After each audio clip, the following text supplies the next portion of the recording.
This is my introduction to Sailing Wilson on YouTube. I'm Captain Wannabe Ian. Yes, I do have a sailing certificate. In fact, I have two. Whether I can sail or not is another story. I own a 2013 Island Spirit catamaran, 38 foot in length, and I really love my boat. I'm sure you've heard this before, but please give me a thumbs up and subscribe to my channel and push on the notification bell. That'd help a lot. By the way, please share my videos with other people you know. I'm currently on the hard stand at Reassembly Island shipyard, which is in the top middle of the photograph. Reassembly Island is a resort island just off the main island of Langkawi in Malaysia.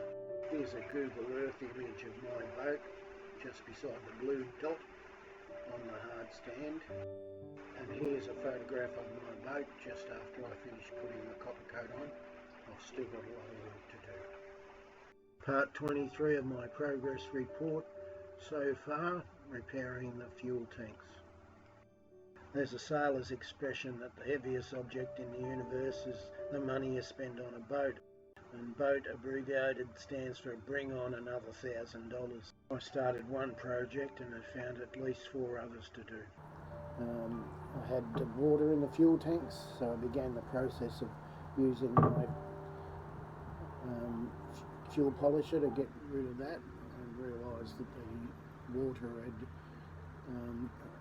homogenised, if the word is correct, with the fuel. So I emptied out the fuel tank with 120 litres, or around 100 litres, into fuel containers.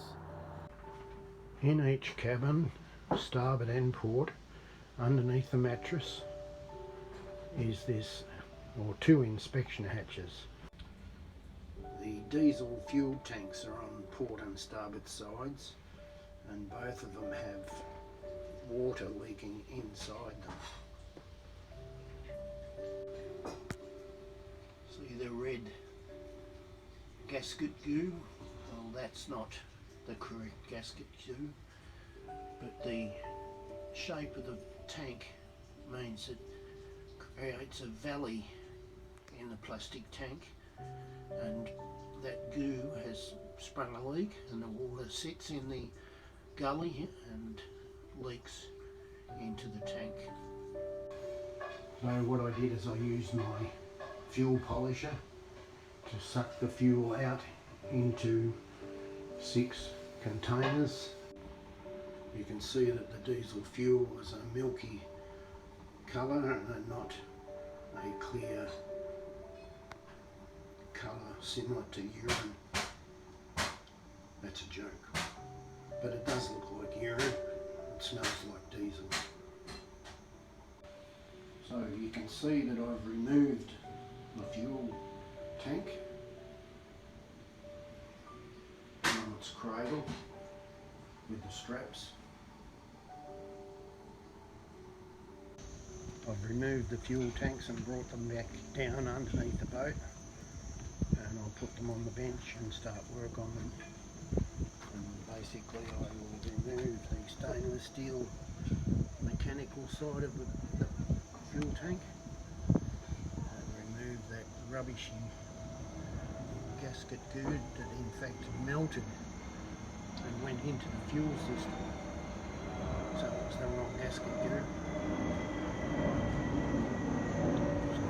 So that's the next job, removing that and cleaning out the tanks, putting in a proper gasket goo and putting that assembly back into place. And because well, the port side fuel tank is on the bench, and I've removed the fuel feed assembly and the gauge assembly and all the bits and pieces that go with it. So there's the fuel assembly, and there's the inside bracket that the bolts go into. You may not be able to see that very clearly, this is all the muck that's in the bottom of the tank. Most of it, I think, is the cleaning agent that you put 6 drops into a full tank of fuel, and it gets rid of the algae. So it's probably the dead algae.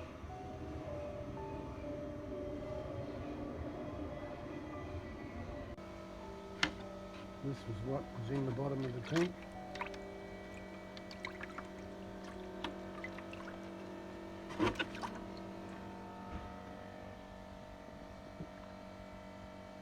Quite a lot. So these little red knobs, if you want to use a name, came out of the bottom of the tank, and obviously when they pushed the screws through, the bolts through, it's pushed out the gasket goo into the bottom of the tank, and it's been floating around there all the time, and that's why I've had occasional blockages with those red knobs.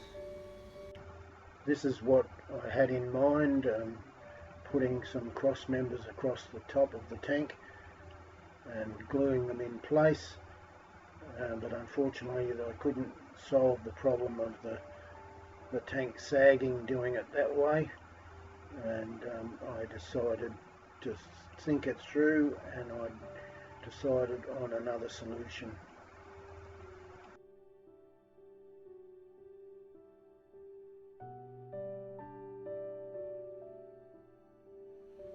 Well, I decided on a basic strut and fiberglassed it in with epoxy resin, and hopefully that will do the job, and that the epoxy resin won't be affected by the diesel on a long-term basis.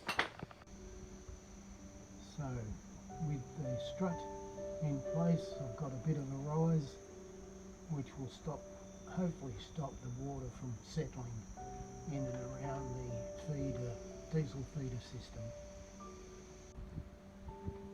The bottom plate will go inside, and using bolts screw it up tight against the top feeder system.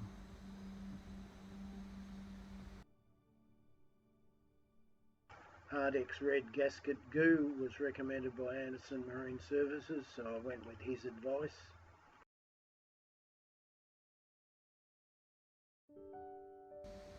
I've cleaned up and put back in place with new gasket goo the gauge assembly, and hopefully, although it's ugly, I'm a bit of a messy bucker, it should work. Here is the port fuel tank after I'd cleaned it and reassembled the new gasket goo, the fuel feed assembly, ready to go back underneath the bedding in the cabin.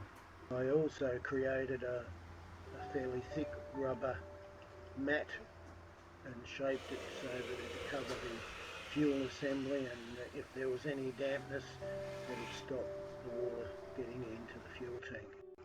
Next week's video will be all about the bilge flooring which the fuel tanks sit on.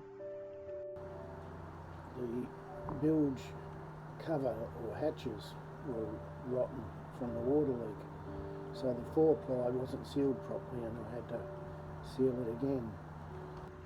I started on the hatches, and you'll see that in the video, and that's where I'm up to at the moment. There's so many jobs that I've found. From starting one job, I've found at least 4 others to do. Although I'm disappointed, it's not going to hold me back or hinder me in any way. The idea is to replace the rotten ones and repair the ones that can be repaired. And here you can see in the photograph how the 4-plies come apart with the rot, and these have to be discarded and new ones replace them. So that's where I'm going to leave you, other than to say that we've had really bad thunderstorms and flooding again, and it slowed my work down a real lot. It's been quite difficult to find jobs to do inside the boat and motivate myself to do those jobs. But anyway, that's the way things happen.